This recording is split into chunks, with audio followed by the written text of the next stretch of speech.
وقال تعالى والفجر وليال عشر والشفع والوتر وقال تعالى لن ينال الله لحومها ولا دماؤها ولكن يناله التقوى منكم.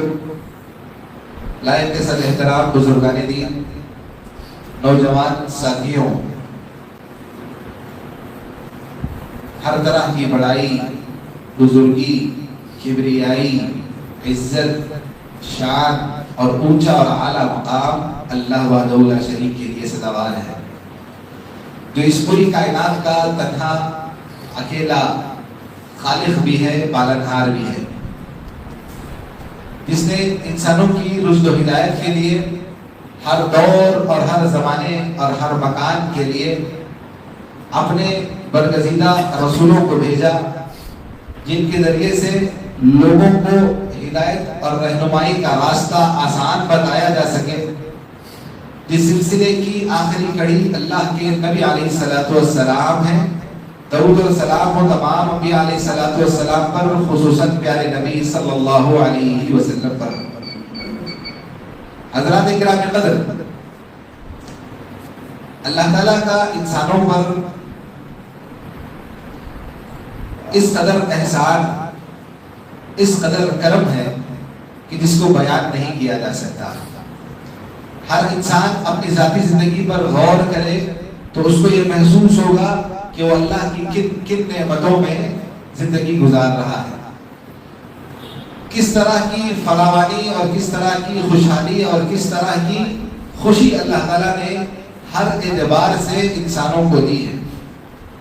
تو اگر ہم انفرادی زندگی سے اوپر اٹھ کر معاشرتی زندگی یا ہماری کمیونٹی اور سوسائٹی کے لیول پر بھی دیکھیں کہ اللہ نے ہم پر جو احسان کیے ہیں، اس میں سے ہمارے لیے شکر، احسان اور انعام کے طور پر اللہ نے ہم کو سالانہ 2 عیدیں عطا فرمائی، 2 خوشی اور مسرت کے موقع عنایت فرمائے، جو ہمارے لیے عید اور تہوار کے دن ہیں۔ اس میں سے دوسرا بڑا اہم دن ہمارے لیے کل کا دن ہے۔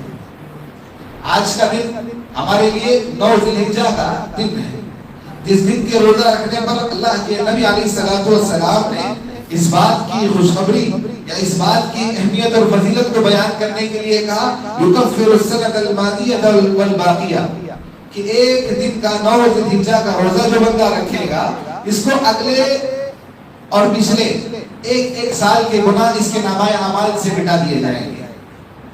ایک سال جو گزر گیا اور ایک سال جو آنے والا ہے، ان 2 سالوں کے گناہوں کا کفارہ آج کے دن کا روزہ بنے گا۔ تو یہ بھی ہمارے لیے کتنے بڑی، دیکھیے ہم جس اعتبار سے ہماری زندگی گزر رہی ہے، دینی تعلیم سے ہم بالکل ناآشنا یا غافل یا غفلت کا شکار ہیں۔ صحیح اور معتبر اور مستند اہل علم سے بیٹھ کر علم حاصل کرنے پر ہماری کوئی توجہ اور دلچسپی نہیں ہے۔ آسانی کے ساتھ جو ہم کو نظر آ جائے، دستیاب ہو جائے، وہی دین ہمارے پاس پہنچ رہا ہے۔ ہمارے پاس ایسا خصوصی کوئی اہتمام نہیں ہے کہ جس کے لیے ہم اپنا وقت، اپنی محنت اور اپنی جستجو کا کوئی اظہار کر سکیں۔ واٹس ایپ کی دنیا میں ہم دیکھتے ہیں کہ بہت سارے لوگ بہت ساری باتیں بہت سارے لوگوں کو فارورڈ کرتے ہیں، پہنچاتے ہیں لوگوں تک، تاکہ یہ بندہ یہ عمل کرے گا تو اس کے لیے یہ ثواب ملے گا، یہ عمل کرے گا تو اس کی اتنی نیکیاں اللہ اس کے نامہ اعمال میں لکھے گا۔ اور اللہ ہی بہتر جانتا ہے کہ وہ اعمال جن کو یہ لوگ پہنچا رہے ہیں، فارورڈ کر رہے ہیں، اس کی وہ فضیلتیں شریعت میں ثابت بھی ہیں کہ نہیں ہے۔ لیکن یہ ایسا عمل ہے، چھوٹا مختصر اور معمولی سا، ایک دن کا بندہ روزہ رکھے، اس کے بدلے اللہ تعالیٰ 2 سال کے گناہ معاف کرے، یہ کوئی معمولی بات ہے؟ یہ غیر معمولی بات ہے، یہ اہمیت والی بات ہے۔ لیکن ہماری بھیڑ، مسلمانوں کی ایک اکثریت ہے، مسلمانوں کی ایک بہت بڑی جماعت ہے، جس کو اس روزے کی کوئی خبر نہیں۔ اس روزے کی جب ان کو کوئی خبر نہیں تو اس کی اہمیت کا اندازہ کہاں سے ہوگا؟ لوگوں میں یہ تصور ہی نہیں کہ عرفہ کا کوئی دن ہوتا ہے، 9 ذی الحجہ کا ایک تاریخ آتی ہے جس تاریخ کو ہم کو روزہ رکھنا ہے، اور روزہ رکھیں گے تو 2 سال کے گناہ معاف ہوں گے۔ مسلمانوں کی بہت بڑی بھیڑ کو اس حدیث کا علم نہیں ہے، لیکن وہ ساری باتوں کا علم ہے جو واٹس ایپ کی دنیا پر، سوشل میڈیا کی دنیا پر لوگوں کی زبانی کہیں سنی باتیں پھیلائی جاتی ہیں۔ لیکن حقیقی شریعت کا علم حاصل کرنے کے پیچھے ہم مسلمانوں کی توجہ نہیں ہے۔ خیر، مجھے جو بات آج آپ حضرات کے سامنے رکھنی ہے وہ یہ کہ عید قربا کا دن کل آنے والا ہے۔ اللہ کی طرف سے مسلمانوں کے حق میں یہ ایک بہت بڑا تہوار ہے، خوشی اور مسرت کا موقع ہے۔ اس دن دیکھیں، غیر مذاہب اسلام کے علاوہ جو مذاہب دنیا میں پائے جاتے ہیں ان مذاہب میں بھی ان کی اپنی تہواریں ہیں۔ اسلام اور مسلمانوں کے لیے بھی اللہ نے تہواروں کو مشروع قرار دیا، لیکن جب ان دونوں تہواروں کا آپ موازنہ کریں تو آپ کو اندازہ ہوگا کہ اسلام کے ہر عمل، بات تہوار کی ہو رہی تو بات تہوار کی کریں، بات عید کی ہو رہی ہے تو بات جب عید کی ہو رہی ہے تو اس عید کا مقصد ہے، ہماری عید، ہمارا تہوار یا ہماری خوشی جو ہے وہ بے مقصد نہیں ہوتی، اس کے پیچھے کوئی نہ کوئی مقصد ہوتی ہے، اس کا کوئی مرکز ہوتا ہے، اس بنیاد، اس میں کوئی ولولہ اور جوش کی بات ہوتی ہے، اسی جوش اور ولولے اور اسی ایمان کو زندہ کرنے کے لیے سالانہ تجدید ہے۔ بار بار اللہ رب العالمین سال کے ایک سال میں ایک مرتبہ جو اس عید کو لاتا ہے تو اس میں کچھ چیزیں کار فرما ہے تاکہ ان چیزوں کو دوبارہ سے زندہ کریں۔ دیکھیں، ابراہیم علیہ السلام کی جو زندگی گزری، ان کی جو تاریخ وہ کئی ہزار سال پرانی تاریخ، کئی ہزار سال پرانی تاریخ ہونے کے باوجود اللہ تعالیٰ نے اس کو آج تک زندہ رکھا۔ ابراہیم نے خواب میں یہ دیکھا کہ وہ اپنے بیٹے لخت جگر کو ذبح کر رہے ہیں، یہ واقعہ ہم جانتے ہیں، بارہا سنتے ہیں، لیکن اس کو سالانہ دہرایا جاتا ہے۔ کیوں دہرایا جاتا ہے؟ تاکہ اس دہرانے میں وہ ایمان اور وہ چاشنی اور وہ روح کی لذت ہم کو محسوس ہو، ہماری روح واپس سے روح افزا ہو، ہمارے دلوں کا ایمان جوش میں آئے اور ہم بھی اللہ تعالیٰ کے حق میں اللہ کے احکامات کی فرما برداری میں اسی قدر آگے رہے جس طرح ابراہیم علیہ السلام آگے تھے۔ احسان اور قربانی کا وہ جذبہ ہم اپنے اندر بھی محسوس کریں جو حضرت ابراہیم نے محسوس کیا۔ انہوں نے اپنے بیٹے کو یہ کہا کہ میں نے انی ارا فی المنام، میں نے خواب میں یہ دیکھا کہ میں تم کو ذبح کر رہا ہوں، فانظر ماذا ترى، تم بتاؤ تمہاری کیا رائے ہے، کیا کرو گے؟ میں نے خواب میں یہ دیکھا کہ میں تم کو لٹا کر تمہارے گلے پر چھری پھیر رہا ہوں، تم کو ذبح کر رہا ہوں۔ اور انبیاء علیہ السلام کے خواب وحی کا حصہ ہوا کرتے ہیں۔ یہ ہمارے اور آپ کے خواب کی طرح پریشانی کا خواب ہے جو ہم نے دیکھا اور ہم دوسرے دن اس کو کسی کے سامنے بیان کیا، کسی نے کہا کہ نہیں، آپ کی بے چینی اور پریشانی کا حصہ ہے، اس کو چھوڑ دیجئے، کہ وہ خواب نہیں تھا، یہ نبی علیہ السلام کا ابراہیم کا خواب تھا۔ انہوں نے یہ جو خواب دیکھا یہ وحی کا حصہ تھا۔ اللہ رب العالمین کے اس خواب کے دکھائے جانے کے بعد انہوں نے جب اپنے بیٹے کے سامنے یہ بات رکھی تو بیٹے نے جو معاملہ یا جو جواب دیا وہ بھی ہم جانتے ہیں۔ بیٹے نے کہا کہ ابا جان، اللہ نے آپ کو جو کرنے کا حکم دیا ہے آپ وہ کر گزریے اور آپ مجھے صبر کرنے والوں میں پائیں گے۔ یہ ابراہیم علیہ السلام کے فرزند اسماعیل علیہ السلام کا جواب تھا۔ یہ مختصر سا قصہ، یہ مختصر سا واقعہ کئی ہزار سال پہلے پیش آیا۔ اللہ رب العالمین کو ابراہیم کی اطاعت و فرمانبرداری کرنے کا یہ جو جذبہ تاریخ انسانی میں، اس کی مثال دوبارہ سے نہیں مل سکتی۔ قیامت تک کے انسانوں میں سے کوئی انسان اس طرح کا احسان اور قربانی کا جذبہ نہیں دکھا سکتا جو سالوں پہلے ابراہیم نے دکھایا۔ اور اللہ تعالیٰ کو ان کی یہ ادا اتنی بھائی، اللہ کو ان کا یہ عمل اتنا پسند آیا کہ قیامت تک جب تک یہ دنیا آباد رہے گی اللہ نے مسلمانوں پر اس قربانی کو مشروع قرار دیا۔ ان کے اس خواب کو اور ان کی اس قربانی کے جذبے کو، ان کی اللہ کی اطاعت اور فرمانبرداری کرنے کا جو احساس اور جذبہ لے کر انہوں نے جو عمل کیا، اس عمل کو اللہ نے قیامت تک کے مسلمانوں کے لیے عبادت بنا دیا اور یہ حکم دیا کہ ہر سال مسلمان استطاعت رکھنے والے قربانی دیں گے۔ تو دیکھیں آپ اس قربانی کے معاملے میں دو بڑی اہم چیزیں جو سالانہ طور پر مجھے اور آپ کو اپنے اندر بطور تجدید پیدا کرنی چاہیے۔ یہ صرف سالانہ کی بات نہیں ہے، یہ ہر معاملے اور ہر موقع پر مجھے اور آپ کو ان باتوں کا خیال رکھنا چاہیے۔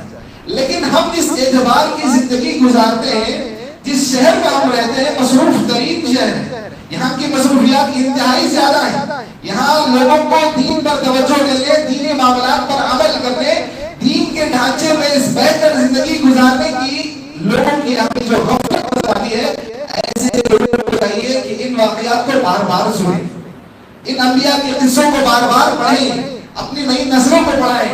دو اہم اسباب جو مجھے اور آپ کو لینے چاہیے وہ یہ کہ ابراہیم نے اللہ کے حکم کی کیسے بجا لائی، اور ابراہیم کے اولاد اسماعیل نے اپنے والدین کی کیسے اطاعت اور فرمانبرداری کا جذبہ دکھایا۔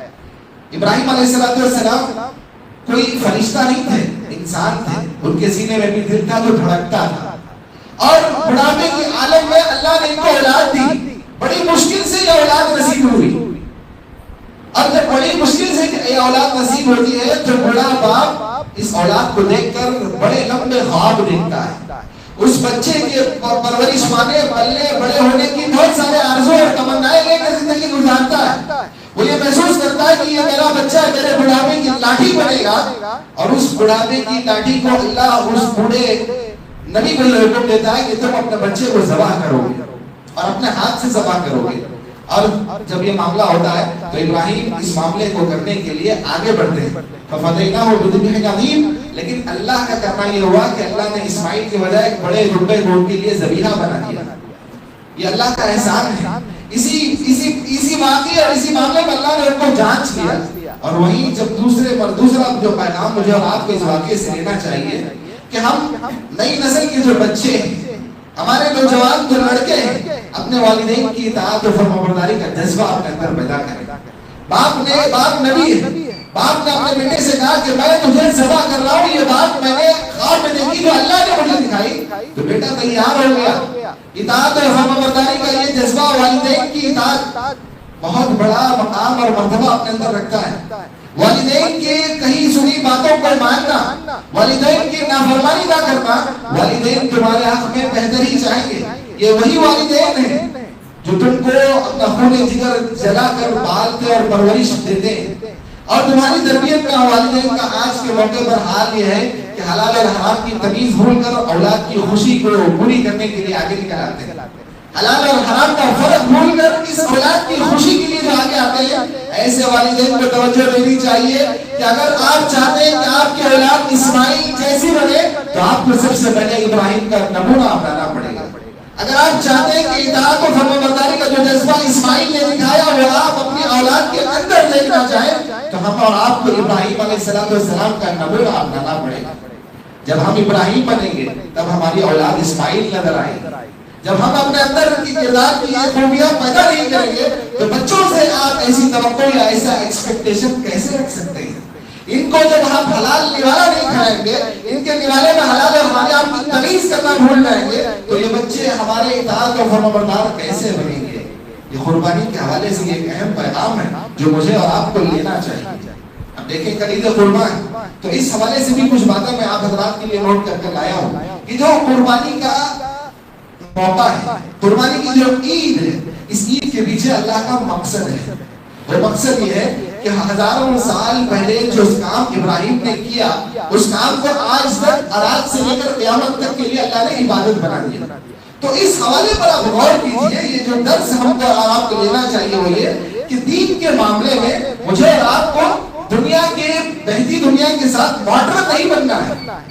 ماڈرنائزیشن کے نام پر دنیا کی اسلام کی تعلیمات کو نئی تعلیمات میں تبدیل نہیں کرنا ہے۔ اگر میں اور آپ اپنے دین کو، اپنی دینی زندگی کو اور اپنی اسی دینی زندگی کے حوالے آخرت کی زندگی کو بہتر بنانا چاہتے ہیں تو مجھے اور آپ کو پیچھے پھر کر اپنے پرانے اور گزرے ہوئے اسلاف کو دیکھنا پڑے گا۔ یہ ابراہیم علیہ السلام کے اس واقعے کے دروس کا ایک اہم درس ہے، ان کی زندگی سے پائے جانے والے اہم اسباق میں سے ایک اہم سبق ہے۔ دیکھیں اللہ کے نبی علیہ السلام 1450 سال پہلے آئے، 1450 سال گزر گئے اور آج ہم یہاں پر باقی ہیں۔ اللہ کے نبی علیہ السلام سے کئی ہزار سال پہلے ابراہیم علیہ السلام گزرے تھے۔ قد صدق اللہ فاتبعوا ملت ابراہیم حنیفا، اللہ نے کہا، اللہ سچ کہتا ہے کہ آپ تمام اللہ کے نبی بھی اور اللہ کے نبی کی امت بھی کیا کرے گی؟ ابراہیم کے طریقے کی، ان کی ملت کی پیروی کرے گی۔ اب آپ دیکھیں اللہ کے نبی گزر گئے، 1400 سال ہو گئے، اور اللہ کے نبی سے پہلے ہزاروں سال پہلے ابراہیم علیہ السلام گزرے۔ اللہ یہ حکم دیتا ہے اللہ کے نبی کو کہ آپ ابراہیم کے طریقے کی پیروی کریں۔ مجھے اور آپ کو یہ درس لینا چاہیے کہ دین کے معاملے میں ہدایت اور رہنمائی وہیں سے مل سکتی ہے جو ہم سے پہلے لوگ گزر چکے. دین کے معاملے میں ہدایت اور رہنمائی وہیں سے مل سکتی ہے جو ہم سے پہلے لوگ گزر چکے. دین کے معاملے میں اگر ہم نئے افکار، نئے نظریات، نئے کانسیپٹ اور نئے لاجک کو استعمال کر کے دین سیکھنا چاہیں گے تو گمراہ ہوں گے، اور ایسی گمراہی ہوگی جس گمراہی کا کوئی علاج اور حل نظر نہیں آئے گا. دین کے مسائل کو حل کرنے کے لیے، دین کو صحیح معنی میں سمجھنے کے لیے، دین جیسے نازل ہوا ویسے اللہ کی کیا مراد ہے، اللہ کے نبی نے جو حدیث بیان کی اس حدیث کی مراد کیا ہے، سمجھنے کے لیے نئے زمانے، نئے ٹیکنالوجی اور نئے انوینشن کی طرف جانے کی ضرورت نہیں ہے. اپنے سے پہلے جو لوگ گزر چکے صحابہ، تابعین، ائمہ، ان کی زندگیوں کی طرف لوٹنے کی ضرورت ہے. یہ سبق اللہ کے نبی علیہ السلام اور حضرت ابراہیم علیہ السلام کی زندگی سے مجھے اور آپ کو ملتا ہے. یہ اتنا اہم سبق ہے. آج جتنی گمراہیاں ہمارے درمیان عام ہو رہی ہیں، لاجک کے نام پر لوگ دین کے مسائل کا، قربانی کا جو مسئلہ ہے، قربانی کے مسئلے پر لوگوں کا یہ نظریہ ہے، وہ یہ کہتے ہیں، لوگوں کو سمجھاتے ہیں، لوگوں کے درمیان یہ شوشہ پیدا کرتے ہیں کہ قربانی، کتنے مسلمان ہیں ہندوستان میں جو قربانی دیتے ہیں، کتنے ہزار، کتنے کروڑ، کتنے ارب پیسے صرف ایک دن پر مسلمان قربانی کے نام پر خرچ کر دیتے ہیں. اگر اتنا ہی پیسہ ہم بچائیں گے، امت کی فلاح و بہبودی کے لیے لگائیں گے تو ہمارے مسلمانوں میں ترقی ہوگی. ہمارے لوگ جو آج پچھڑے ہوئے نظر آ رہے ہیں کل ترقی یافتہ ہوں گے. ایک سال میں، ایک دن میں مسلمان کتنے پیسے جانوروں کے گوشت کے لیے جو پیسہ خرچ کر رہے ہیں، اگر وہ خرچ نہ کر کے پیسہ جمع کر کسی کار خیر میں لگائیں گے، یونیورسٹی بنائیں گے، مسلمانوں کی ترقی کی راہ میں لگائیں گے تو مسلمان آگے جائیں گے. یہ افکار اور نظریات لوگوں کے درمیان موجود ہیں.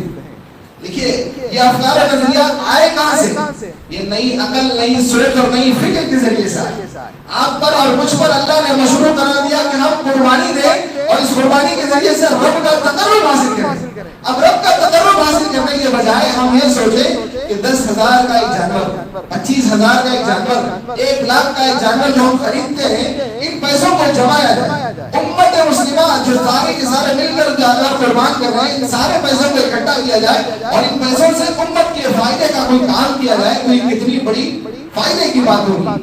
یہ بولنے کے لیے بہت اچھا ہے، سننے کے لیے اور اچھا ہے، لیکن شریعت کی روح سے جب اس کو آپ دیکھیں گے تو یہ گمراہی ہے.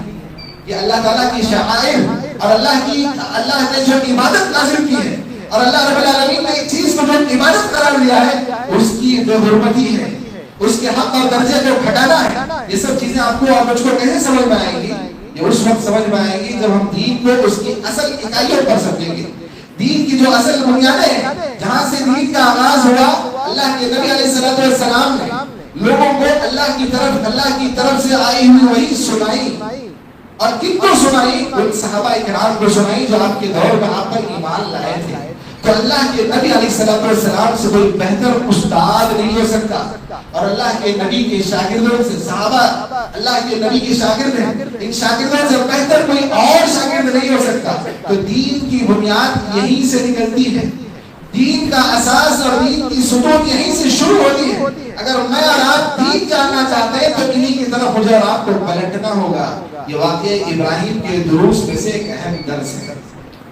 تو اگر ہم اس واقعے کو اپنے لیے مشعل راہ بنا کر چلیں تو آج ہمارے معاشرے میں جو غلط افکار اور غلط نظریات لوگوں کے درمیان عام ہیں، لوگ لاجک کی بنیاد پر دین کو سمجھنا چاہتے ہیں، لوگ یہ سمجھنا چاہتے ہیں کہ اگر جو بات ہماری عقل میں آئے گی وہی دیں گے، جو عقل میں نہیں آئے گی اس کو نہیں دیں گے.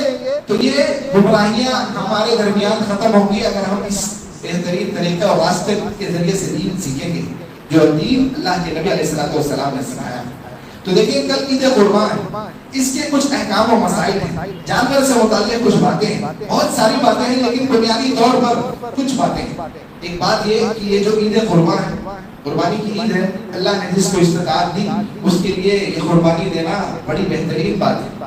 سنت موقدہ ہے یہ عمل. اللہ کے نبی علیہ السلام جب سے مدینہ ہجرت کر کے گئے تب سے آپ صلی اللہ علیہ وسلم سفر کی حالت میں ہو یا حضر کی حالت میں ہو، اللہ کے نبی ہر سال قربانی دیتے ہیں. اور جب کوئی طاقت اور استطاعت رکھنے کے باوجود قربانی نہیں دیتا، اللہ کے نبی علیہ السلام نے اس کے حق میں اتنے سخت کلمات بیان فرمائے، جبکہ میں اور آپ جانتے ہیں کہ اللہ کے نبی علیہ السلام رحمت للعالمین ہیں۔ آپ سخت کلام نہیں بیان بات کرتے، آپ نرم لہجہ نرم گفتگو ہی کرتے تھے، لیکن اس کے باوجود آپ نے کہا من کان لہ ساعۃ، اس کے پاس گنجائش ہے قربانی دینے کی، ولم یضحی، اور قربانی وہ بندہ نہیں دیتا، فلا یقربن مصلانا، تو ایسے آدمی کو کوئی حق نہیں کہ وہ ہمارے مصلی کے قریب بھی پھٹکے۔ ایسا آدمی جو قربانی دینے کی طاقت رکھتا ہے قربانی نہیں دیتا، اس کو یہ گنجائش نہیں ہے، اس کو نہیں آنا چاہیے ہمارے مصلی کے پاس بھی۔ جب اللہ کے نبی علیہ السلام نے یہ حکم فرمایا کہ پیسہ رکھنے کے باوجود قربانی نہیں کر سکتا، تو اس کو قربانی کرنے کے لیے قربانی کی عید کی نماز پڑھنے کے لیے عیدگاہ بھی نہیں آنا چاہیے، عید کی نماز پڑھنے کے لیے عیدگاہ بھی نہیں آنا چاہیے، یہ معمولی بات ہے۔ یہ اللہ کے نبی علیہ السلام کی طرف سے ڈانٹ اور پھٹکار ہے، یہ اللہ کے نبی کا غصہ ہے جو ان لوگوں پر جو اللہ کے نبی صلی اللہ علیہ وسلم کی سنت کی پیروی نہیں کرتے، مال ہونے کے باوجود قربانی نہیں دیتے، اور قربانی کے لیے جو جانور بھی کا بھی انتخاب کرتے ہیں، اس میں بھی شریعت نے کرائٹیریا بیان کیا کہ وہ جانور ایسا نہ ہو جس کی سینگ ٹوٹی ہوئی ہو، وہ جانور ایسا نہ ہو جو ہمیشہ کا بیمار ہو، جس کی بیماری واضح ہوئی ہو، یہ جانور ایسا نہ ہو جس کا اندھا پن یا جس کا کانٹا پن ظاہر ہو، یہ جانور ایسا بھی نہ ہو جس کی ٹانگ ٹوٹی ہوئی ہو، جس کا ایک کان کٹا ہوا ہو، بھئی ایک جانور قربانی میں دیا جانا چاہیے۔ قربانی کے جانور میں جو مسلمانوں کی اکثریت میں جو غلطی ہوتی ہے، اس میں ایک اہم غلطی ہے کہ اللہ کے نبی علیہ السلام نے ایک لفظ استعمال کیا حدیث میں جس کو کہتے ہیں مسنہ۔ مسنہ جس کے دو دانت ہوتے ہیں اس جانور کو کہتے ہیں۔ جانور قربانی کے لیے اور جانور باقیہ کسی اور کام کے لیے، دیکھیں عقیقے کے لیے بھی جانور ذبح کیے جاتے ہیں، قربانی کے لیے بھی جانور ذبح کیے جاتے ہیں، اور باقی ہمارے عام کھانے کے لیے بھی جانور ذبح کیے جاتے ہیں، لیکن ایک عام کھانے کے لیے جو جانور ذبح کیے جاتے ہیں، عقیقے کے لیے جو جانور ذبح کیے جاتے ہیں، اس کا کرائٹیریا کچھ اور ہے، لیکن شریعت اسلام نے قربانی کے لیے کچھ خاص ہدایات فرمائی، انہی ہدایات کے مطابق اگر وہ جانور آتا ہے تو اسی جانور کی قربانی کہلائے گی۔ اللہ کے نبی علیہ السلام نے کہا کہ وہ جانور مسنہ ہونا چاہیے۔ مسنہ کہتے ہیں کہ جس جانور کے دودھ کے دانت جھڑ کر دو دانت آ گئے۔ دنیا کے الگ الگ علاقوں میں الگ الگ اعتبار سے جانوروں کے دانت جھڑتے ہیں، کسی جگہ جلد جھڑ جاتے ہیں، کسی جگہ تاخیر سے جھڑتے ہیں، لیکن شریعت نے جو پیمانہ بتایا وہ 6 مہینے کا یا 1 سال کا نہیں، دانتا ہونے کا۔ مسنہ دو دانت جس جانور کے نکل آئے وہ جانور قربانی کے قابل ہے۔ اب الگ الگ جانوروں میں الگ الگ عمر سے یہ دو دانت آتے ہیں۔ بکرا یا بکری 1 سال گزرنے کے بعد اس کے دانت جھڑ کر دوسرے 2 دانت نہیں آتے ہیں۔ گائے میں 2 سال پورے کرنے کے بعد تیسرے سال میں یہ دانت آتے ہیں۔ اونٹ میں 5 سال پورے کرنے کے بعد اونٹ کے 2 دانت نکلتے ہیں 6 سال میں۔ تو اب جو مجھے اور آپ کو اب ہمارے درمیان یہاں جو عام ہے وہ ہم بکروں کی قربانی دیتے ہیں، مینڈوں کی قربانی دیتے ہیں، دمبے کی جو قربانی دیتے ہیں، اس میں مجھے اور آپ کو یہ خیال رکھنا چاہیے کہ وہ دانتا جانور ہو، اس میں 2 دانت ڈالے ہو، ایسے دانت نہیں جو صرف دودھ کے دانت ہو جو پیدائش کے وقت نکل آتے ہیں۔ اس کا خاص خیال رکھنا کیونکہ شریعت کی تعلیمات میں سے ایک اہم تعلیم ہے کہ اللہ کے نبی نے اس جانور کی عمر کتنی ہونی چاہیے اللہ کے نبی نے واضح طور پر بتائی ہے۔ یہ ایسی پیچیدگی کی کوئی بات نہیں ہے کہ ہمارا آپ کو سمجھ نہیں آ رہا کہ کون سا جانور قربانی میں دیا جائے، اسی جانور کو دیا جائے جو اللہ کے نبی نے بیان کیا ہو اور وہ دانتا 2 دانت رکھنے والا جانور ہو۔ اور قربانی کے موقع پر لوگوں کے اندر بہت بڑی غلطی یا کوتاہی یا گمراہی کی ایک شکل یہ بھی پائی جاتی ہے کہ وہ اپنے مردہ جو اپنے مرحومین کے نام سے قربانی دینا چاہتے ہیں۔ لوگوں کے یہاں یہ عام رواج ہے، لوگ یہاں تک یہ بھی کرتے ہیں کہ ایک بکرا اللہ کے نبی کے نام پر ذبح کیا جاتا ہے۔ آپ ان تمام لوگوں کو اس بات کا علم ہونا چاہیے کہ ہماری جو شریعت ہے، ہمارے اپنے عقل ہماری اپنی دماغ سے نہیں چلتی، ہمارے ہر عمل کے لیے مجھے اور آپ کو دلیل چاہیے اپنی شریعت سے۔ شریعت کے دائرے میں رہ کر اگر ہم دلیل تلاش کرتے ہیں تو ہم کو اس بات کی کوئی دلیل نہیں نظر آتی کہ ہم اپنے مرحومین کی طرف سے قربانی دیں۔ اللہ کے نبی علیہ السلام اپنی امت کی طرف سے قربانی کیا کرتے تھے۔ اللہ کے نبی علیہ السلام نے حضرت علی کو یہ وصیت کی کہ میرے جانے کے بعد تم میرے لیے قربانی کرنا. اس حدیث پر علیہ السلام نے کلام کیا. اگر یہ حدیث صحیح بھی ثابت ہو تو یہ خاص حکم ہے حضرت علی رضی اللہ تعالیٰ عنہ کے لیے. لیکن اللہ کے نبی علیہ السلام کی طرف سے مطلق قربانی کرنا یہ غیر مشروع عمل ہے. اس کی شریعت مجھے اور آپ کو اجازت نہیں دیتی. نبی صلی اللہ علیہ وسلم کو ہماری قربانی کی ضرورت نہیں ہے. اللہ نے اس پر مجھے اور آپ کو پابند نہیں کیا ہے. ہمارے اپنے جو گھر اور رشتہ دار کے لوگ مر جاتے ہیں, والد کا انتقال ہو گیا, والدہ کا انتقال ہو گیا, دادا کا انتقال ہو گیا, اور ہم چاہتے ہیں کہ والد کے نام پر ایک قربانی دیں. اس کے لیے شریعت مجھے اور آپ کو یہ پیمانہ یا یہ پیغام دیتی ہے کہ ہم اپنے گھر والوں کی جانب سے قربانی دیں, اور اس گھر والوں میں ہم ان تمام لوگوں کو شامل کر لیں جو زندہ ہیں, اور ان تمام لوگوں کو بھی شامل کر لیں جو وفات پا چکے ہیں. اللہ رب العالمین تو میری طرف سے اور میرے گھر والے جو باحیات ہیں جن کی وفات ہو گئی ہے ان سب کی طرف سے تو قبول فرما.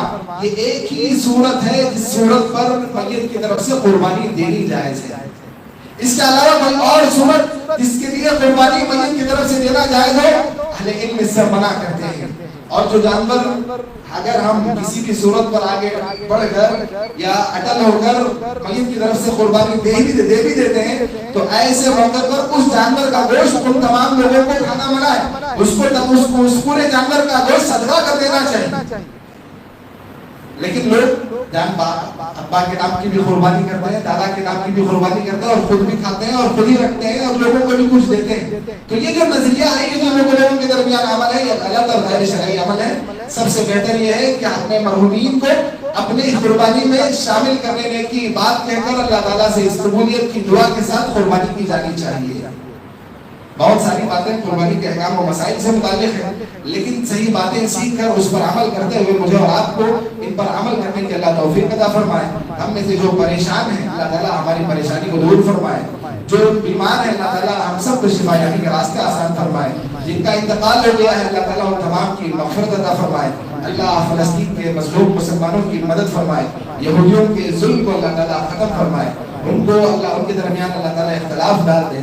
اقول قولی هذا استغفر الله لي ولكم ولسائر المسلمين من كل ذنب فاستغفروه انه هو الغفور الرحيم.